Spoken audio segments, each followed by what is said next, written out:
నియోజకవర్గంలో అటు టీడీపీ కావచ్చు, లేకపోతే అక్కడ టీడీపీ ఇన్ఛార్జిగా గతంలో ఉన్న పరిటాల శ్రీరామ్‌తో కావచ్చు, ఇలాంటి పార్టీ సంబంధాలు ఎలా ఉన్నాయి 2 పార్టీల మధ్య? పార్టీల సంబంధాలు బాగున్నాయి. నాయకత్వం విషయంలో మాకు ఏమీ భేదాలు లేవు. ఎటువంటి ఇది లేదు. బయట ఏదో మాట్లాడుతుంటారు కానీ పరిటాల శ్రీరామ్ గారితో కానీ, లేదా జనసేన నాయకులు రాష్ట్ర ప్రధాన కార్యదర్శి కూడా చిలక మధుసూదన్ రెడ్డి గారితో కానీ సంబంధాలు బాగా ఉన్నాయి. ఎవరి పని వాళ్ళు చేస్తూ ఉన్నాం. సహకారం అందించుకుంటూ ఉన్నాం. అయితే కింద స్థాయిలో కొన్ని మీరు అన్నట్టుగా కింద స్థాయిలో చిన్న చిన్న ఇవి ఉన్నమాట వాస్తవమే. ఎందుకంటే కొద్దిగా చేరికలు ధర్మవరంలో వైసీపీ నుంచి చేరికలు జరుగుతున్నాయి. ఆ క్రమంలో కాస్త రెసిస్టెన్స్ ఉంటా ఉంది. అయితే మేము కూడా ఏమంటున్నాం, పార్టీని విస్తరించాలి. ఏ రాజకీయ పార్టీ అయినా విస్తరించాల్సిన బాధ్యత ఆ పార్టీ కార్యకర్తల మీద ఉంటుంది. కాబట్టి ఆ విస్తరించే క్రమంలో మేము తీసుకుంటున్న వాళ్ళని ముందే చూస్తున్నాం. వాళ్ళని వెట్టింగ్ చేసిన తర్వాతే కరెక్ట్గా ఉన్న డ్యూ డిలిజెన్స్ తర్వాతే పర్లేదా వైఎస్ఆర్సీపీ పార్టీ నుంచి వస్తున్నారు అనేసరికి జనాలందరికీ వీళ్ళు వాళ్ళల్లో కాస్త మంచి వాళ్ళని చూసి గుర్తించి, అటువంటి వాళ్ళు అంటే సమాజం పట్ల కొద్ది సామాజిక బాధ్యత కలిగిన వాళ్ళని గుర్తించి వాళ్ళని తీసుకుంటున్నాం. ఆ క్రమంలో కొద్దిగా రెసిస్టెన్స్ అక్కడక్కడ ఉంటుంది. అదేంటి వైసీపీ నుంచి తీసుకుంటున్నారు కదా అన్న విధంగా. అది అంటే వైసీపీ నుంచి తీసుకుంటున్నారు అంటే వైసీపీ నుంచి తీసుకుంటున్నారనే కంటే టీడీపీకి పూర్తిగా వ్యతిరేకంగా ఉన్న వాళ్ళని తీసుకుంటున్నారనేది ప్రధానంగా అక్కడ వినిపిస్తున్న వాయిస్. అది మీరు దీన్ని బట్టి ఆధారపడి ఉంటుంది. ఇప్పుడు ఉదాహరణకి కుప్పంలో కూడా వైసీపీ నుంచి వచ్చేసారు. మున్సిపల్ చైర్మన్ గతంలో ఉన్న చాలా ఆరోపణలు ఉండేవి.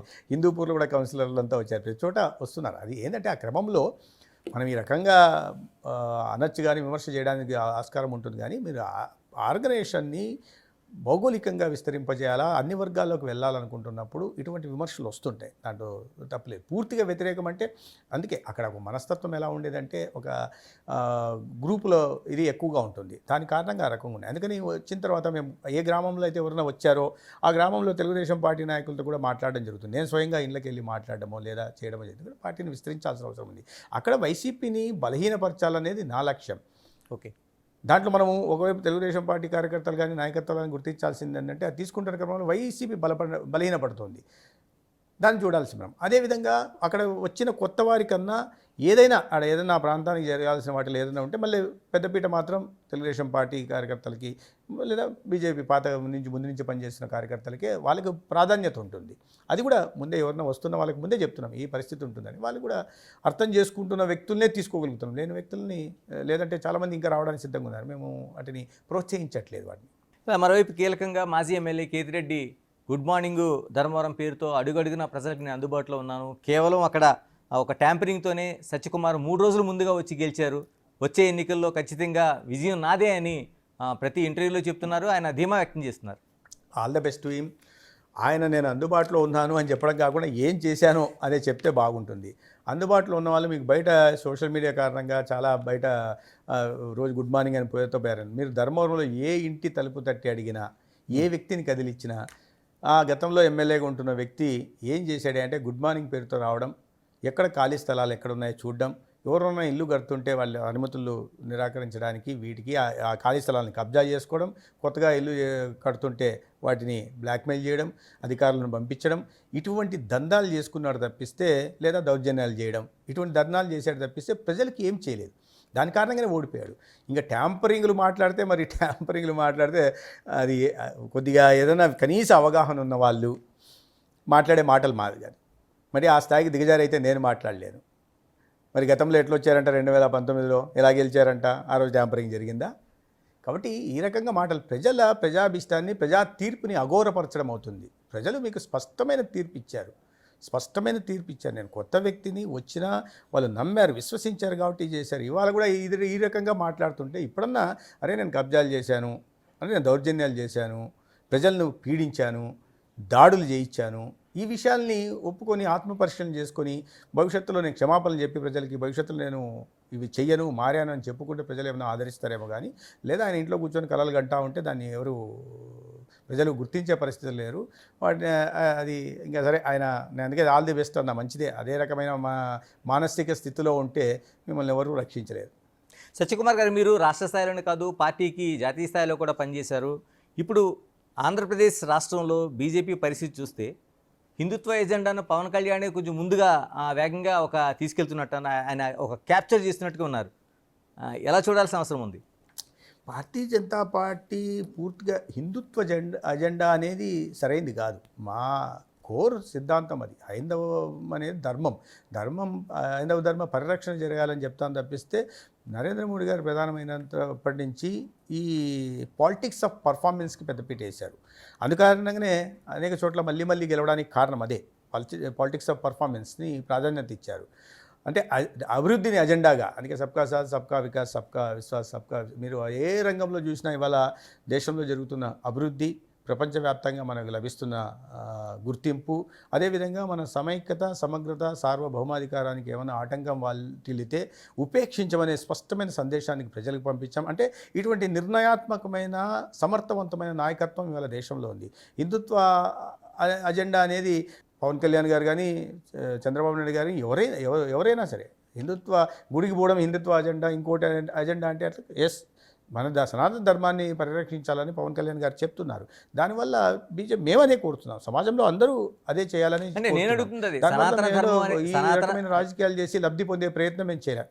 సత్యకుమార్ గారు, నేను అడుగుతున్నది అది, సనాతన ధర్మం అనే ఒక ఎజెండా కావచ్చు, లేకపోతే ఒక ఐడియాలజీ కావచ్చు, మీకంటే పవన్ కళ్యాణ్ ముందుగా ఉన్నారు, ఎందుకు బీజేపీ ఆంధ్రప్రదేశ్ రాష్ట్రంలో అంత కొంచెం ఒక స్టెప్ బ్యాకే కనిపిస్తోంది?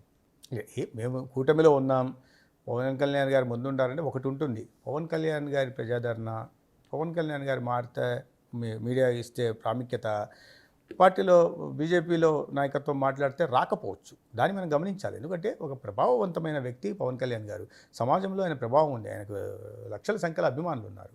సో ఆయన నోటి నుంచి వచ్చే మాట దానికి ఎక్కువ విలువ ఉంటుంది, ఎక్కువ మంది స్పందిస్తారు, ప్రభావం ఎక్కువ చూపుతుంది. అదే సత్యకుమార్ లాంటి వ్యక్తి మాట్లాడితే అంత ప్రభావం చూపకపోవచ్చు, ఆ మోతాదులో ఉండకపోవచ్చు. నేను మాట్లాడితే 2% ప్రజలు గమనిస్తే, పవన్ కళ్యాణ్ గారు మాట్లాడితే 90% మంది గమనిస్తారు. ఈ తేడాను కూడా మీరు గుర్తించాల్సి ఉంది. అయితే చాలా సంతోషం, ఎందుకంటే కూటమి హిందుత్వ అజెండా అంటే మన ధర్మం, మనం ఏమి ఈ మతాల్లో, ఈ గతంలో అంతా మతాల మధ్య విద్వేషాలు పెట్టి, కులాల మధ్య వైషమ్యాలు పెట్టి, ప్రాంతాల మధ్య విద్వేషాలు పెంచి రాజకీయ లబ్ధి పొందేవాళ్ళు. మేము ఇప్పుడు చేయట్లేదు. మేము అభివృద్ధి, సంక్షేమం ప్రాతిపదికగా ముందుకెళ్తున్నాం. అదే సమయంలో హైందవ ధర్మ పరిరక్షణ, ఈ దేశంలో ఉంటున్న 145 కోట్ల ప్రజలు భారతీయులుగానే మేము పరిగణిస్తున్నాం. అందుకనే అందరినీ సమభావంతోనే చూస్తున్నాం. దాని కారణంగానే ఇవాళ మత సామరస్యం కూడా పరడవిల్తాను. గతంలో ఎక్కడ చూసినా గొడవలు జరిగాయి, ఇప్పుడు ఆ పరిస్థితి లేదు. నాకు మా ధర్మవరంలో కూడా అనేక మంది మైనార్టీ వర్గాలకు సంబంధించిన వాళ్ళు సమర్థించారు, ఈ రోజుకు సమర్థిస్తున్నారు. కాబట్టి హిందుత్వ అంటే అదేదో ఒక మతానికి సంబంధించిన భావనగా కూడా మనం చూడకూడదు.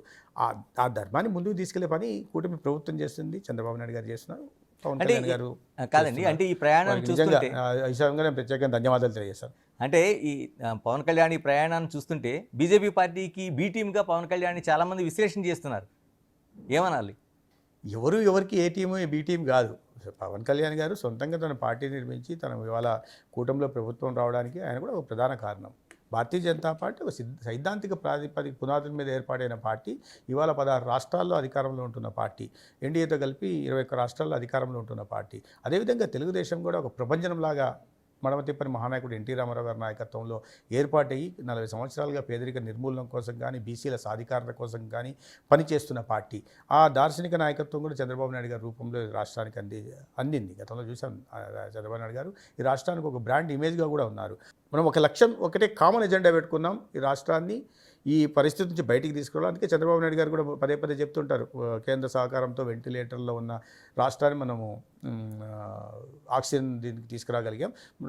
ఇంకా ఆర్థిక ప్రగతిలో పరిగణలు పెట్టించాలంటే కేంద్రం సహకారం అందిస్తాను. మనం కూడా చాలా కష్టపడాలి, మనము పడాల్సిన సమయానికన్నా ఎక్కువ సమయం కేటాయించాలి, మరింత రెట్టింపు వేగంతో శక్తితో పనిచేయాలని కూడా వారు చెప్తున్నారు. సో ఆ విషయంలో అందరం కలిసి పనిచేస్తున్నాం, ఎవరికి ఏ టీం కాదు, బీ టీం కాదు. అంటే మరోవైపు ఆంధ్రప్రదేశ్ రాష్ట్రంలో పురంధేశ్వరి గారు అధ్యక్షురాలుగా బాధ్యతలు చేపట్టిన నాటి నుంచి కూడా ఇంకా ఒక బీజేపీ పార్టీ ఇంకా స్పీడ్గా వెళ్లాల్సిన అవసరం ఉంది, ఆ మార్పు, అధ్యక్ష స్థానం మార్పు జరుగుతుందనేది అనేక అంటే పార్టీ నుంచే కాదు బయట నుంచి కూడా అనేక విశ్లేషణలు మనకు వినిపిస్తున్నాయి. విశ్లేషణలు మేము విశ్లేషకులకు వదిలేస్తాం. పార్టీకి బీజేపీకి సంబంధించిన వరకు ఒక పార్టీకి రాజ్యాంగం ఉంది. ఆ రాజ్యాంగానికి అనుగుణంగా పార్టీ పీరియాడికల్గా ఎలక్షన్ల కింది స్థాయి నుంచి మెంబర్షిప్ చేయడం, తర్వాత సంస్థాగతంగా బూత్ స్థాయి, మండల, జిల్లా, రాష్ట్ర, దేశ స్థాయిలో ఎన్నికలు నిర్వహిస్తుంది. అందుకని మారుతూ ఉంటారు. ఒక పార్టీ మీరు ప్రతి దీంట్లో అధ్యక్షులు మారుతూ ఉంటారు. మిగతా పార్టీలు ఏంటంటే అధ్యక్షులు రాజకీయ ప్రాంతీయ పార్టీల అధ్యక్షులు చాలా కాలం వాళ్ళే ఉండడానికి ఉండే పరిస్థితులు ఉంటుంటాయి. కానీ ఇక్కడ మాత్రం మారుతూ ఉంటారు, మళ్ళీ లేదా పాత వాళ్ళని కొనసాగిస్తుంటారు, లేదా మారిన తర్వాత మళ్ళీ కొత్తగా వస్తుంటారు. కాబట్టి ఈ విశ్లేషణలు పురంధేశ్వరి గారి విషయంలో కేంద్ర పార్టీ ఏం నిర్ణయం తీసుకుంటుంది, రాష్ట్ర అధ్యక్షుడి విషయంలో కేంద్ర పార్టీ ఏం నిర్ణయం తీసుకుంటుంది, కేంద్ర పార్టీ నిర్ణయం